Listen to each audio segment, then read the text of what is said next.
You draw the thick ash into your lungs. The smoke is heavy. It burns your throat in a way you were never meant to endure, searing the delicate tissues of your respiratory system with a harsh and toxic cloud. You close your eyes. Why would your ancestors ever choose to inhale fire? You wake up when your body is ready. No alarm dictates your morning. For about 300,000 years, your days have been shaped entirely by the rising sun and the urgent need to find calories in a landscape that wants to kill you. Your lungs are pristine. How did a creature designed to run for miles suddenly decide to breathe in burning plant matter? Today, billions of people light up a cigarette without a second thought. The habit is quick.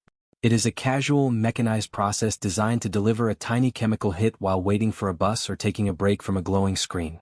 The modern experience is diluted. Do you realize how strange this looks from the perspective of human evolution? Your ancestors did not smoke to relax. They did not take a drag to ease the stress of a long hunt. In the ancient world, inhaling the smoke of burning plants was a terrifying and overwhelming physical ordeal that induced visions, violent sickness, and near paralysis. The plants they burned were dangerous. What exactly were they putting into their bodies? Imagine the prehistoric landscape of North America thousands of years ago. The air is cold.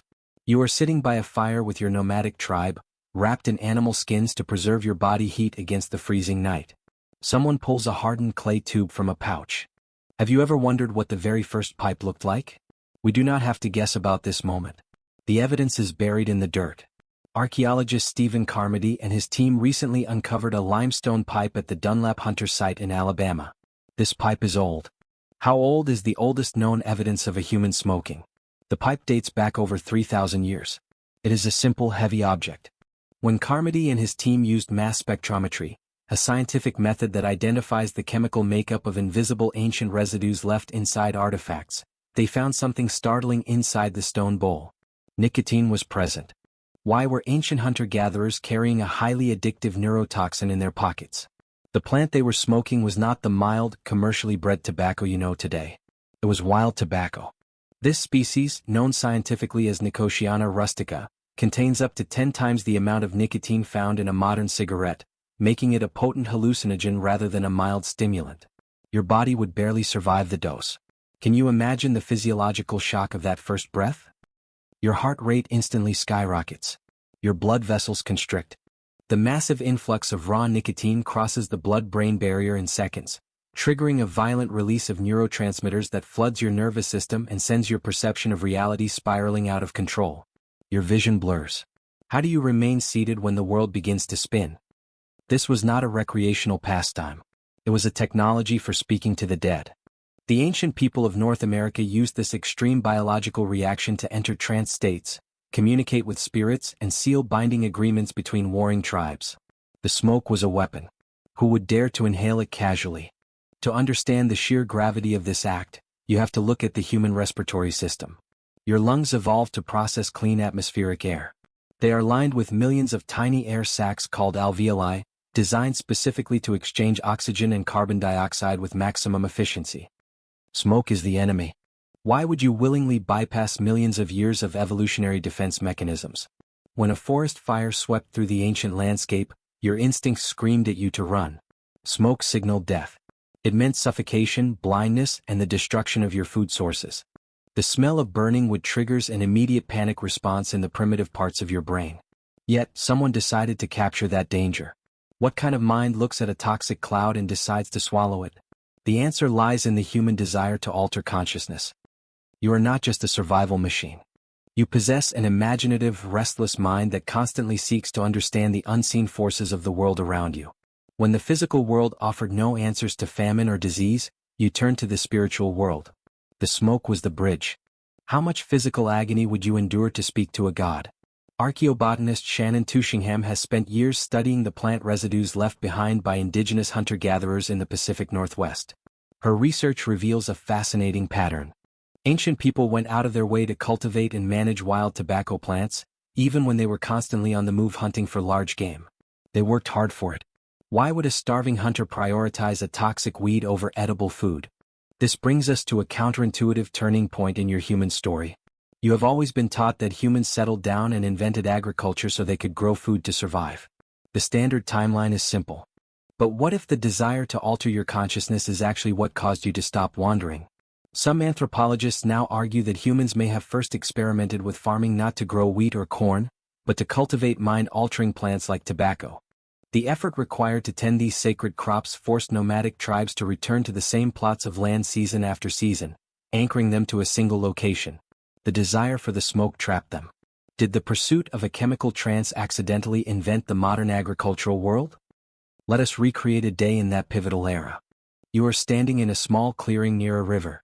You are carefully pulling weeds away from a patch of sticky, broad-leafed plants. This crop will not fill your stomach or keep your children warm, but you guard it with your life because it holds the spiritual power of your entire community. You are a farmer. When did you stop being a hunter? The transition is invisible but permanent. You harvest the leaves. You lay them in the sun to dry, a process that takes days of careful observation to ensure the powerful alkaloids do not degrade before they can be used. The preparation is meticulous. How much time are you sacrificing for this single, fleeting experience? The sheer labor involved in processing ancient tobacco cannot be overstated. You cannot simply pluck a leaf and set it on fire. The plant must be cured, a slow process of chemical degradation that removes the harshness of the chlorophyll while preserving the potent neurotoxins. You watch the leaves turn from vibrant green to a deep, brittle brown. You are practicing early chemistry. Who taught you how to manipulate the chemistry of a living thing? This knowledge was passed down through generations. It was guarded by shamans and elders who understood the lethal potential of the plants they grew. If you cure it wrong, the smoke will simply choke you. If you consume too much, your heart will stop. The line between a spiritual journey and a fatal poisoning is incredibly thin. Do you trust the person handing you the pipe? Another researcher, Jelmer Erkins, has analyzed the dental plaque of ancient human remains to track the chemical signatures of nicotine consumption over thousands of years. The bones tell a silent story. Erkins discovered that as time went on, tobacco use spread from adult religious specialists to broader segments of the population, fundamentally changing the social dynamics of the tribe. The sacred became common. Does this pattern sound familiar to you? Your brain is incredibly adaptable. When you introduce a powerful external chemical that mimics your natural neurotransmitters, your brain eventually rewires its own internal reward pathways to demand more of that external source. Your ancestors were biological machines. How long did it take for a sacred ritual to become a physical chain? The human brain relies on a chemical called acetylcholine to regulate memory, arousal, and muscle movement. Nicotine happens to be a perfect biological imposter. It fits flawlessly into your acetylcholine receptors, hijacking your nervous system and forcing an unnatural release of dopamine. You feel a rush of pleasure and focus. But what happens when the imposter leaves? The receptors remain empty. Your brain panics. It demands more of the chemical to maintain its new, artificial baseline of normal function. This is the mechanics of addiction. Your ancestors did not have the vocabulary to describe this neurological hijacking, but they felt its undeniable grip. The pipe became a necessity. How much of your freedom are you willing to trade for a chemical reward? The ancient pipes were often massive. They were carved into the shapes of predators, birds, and mythical creatures, reflecting the immense respect and fear the smokers had for the power contained within the bowl. You did not smoke alone. You shared the burden. Would you dare to face the spirits without your tribe? You sit in the circle as the pipe is passed to you. The stone is warm. You hold it to your lips, feeling the weight of the limestone and the eyes of your elders watching you from across the flickering shadows of the campfire. You take a breath. What happens when the smoke hits the back of your throat? Your body immediately tries to reject it. You cough violently. Your eyes water and your stomach churns, but you force yourself to take another drag because the ritual demands that you surrender your physical comfort to achieve a higher state of awareness. You are suffocating on purpose. Why do we fight our own survival instincts? The physical toll of this ancient practice is written on the skeletons of those who came before you. The heavy inhalation of hot ash and concentrated toxins left permanent scars on their biology. Their teeth were stained dark brown. Their bone density shifted in response to the constant influx of alkaloids. They carried the mark of the smoke to their graves. Did they know it was slowly killing them? In the ancient world, life was already brutal and short. An infection from a small cut could kill you. A minor drought could starve your entire family. The long-term health effects of smoking were entirely invisible to a population that rarely lived past the age of 40. They were not worried about cancer. They were worried about the winter. Can you blame them for seeking a momentary escape? The use of fire is the defining characteristic of the human species. No other animal has learned to command the flame. You used it to cook your meat, which unlocked the calories necessary to grow your massive, energy-hungry brain. You used it to keep the predators in the dark. Fire was life. But smoking was the moment you took the fire inside your own body. What possessed you to cross that final boundary? As you examine the archaeological record, the spread of tobacco across the Americas looks like a slow-moving biological wildfire. It moved along trade routes. It was exchanged as currency. The seeds were carried in small pouches across vast deserts and towering mountain ranges.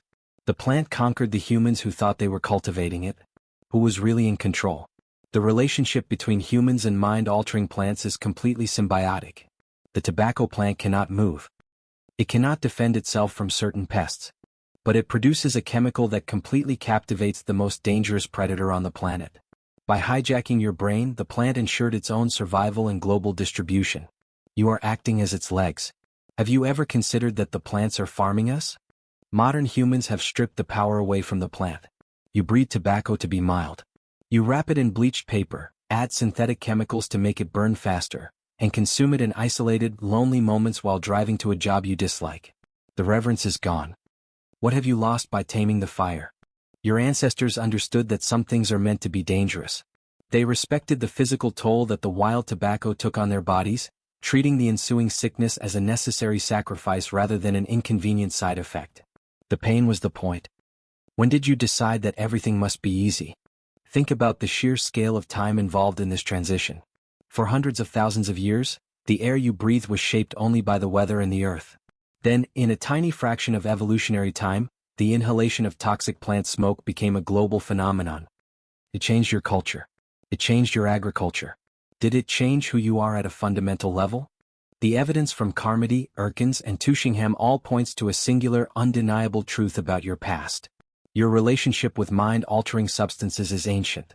It is woven into the very fabric of how you learned to farm, how you built complex societies, and how you mapped the boundaries of your own consciousness.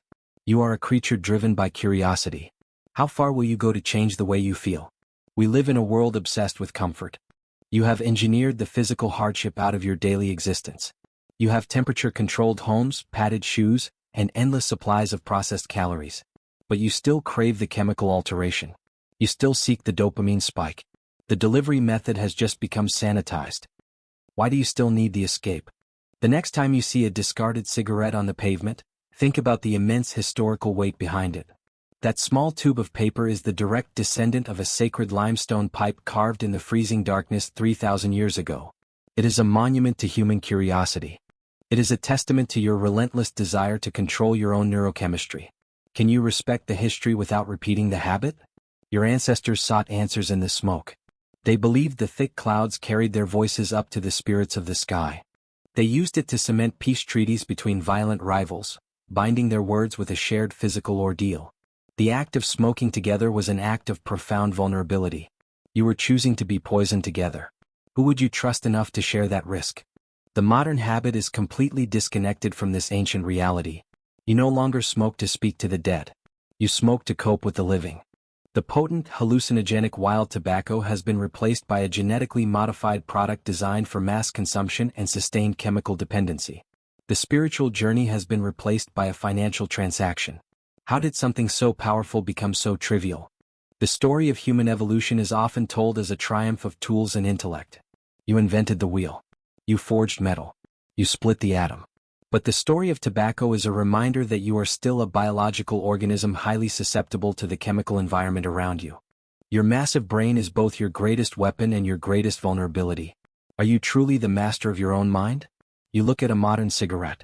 It is small. It represents the domestication of a wild, terrifying force that once commanded the attention of entire civilizations and anchored nomadic hunters to the soil. The lineage is broken. The thick ash is drawn into your lungs, but the ancient fire is gone forever.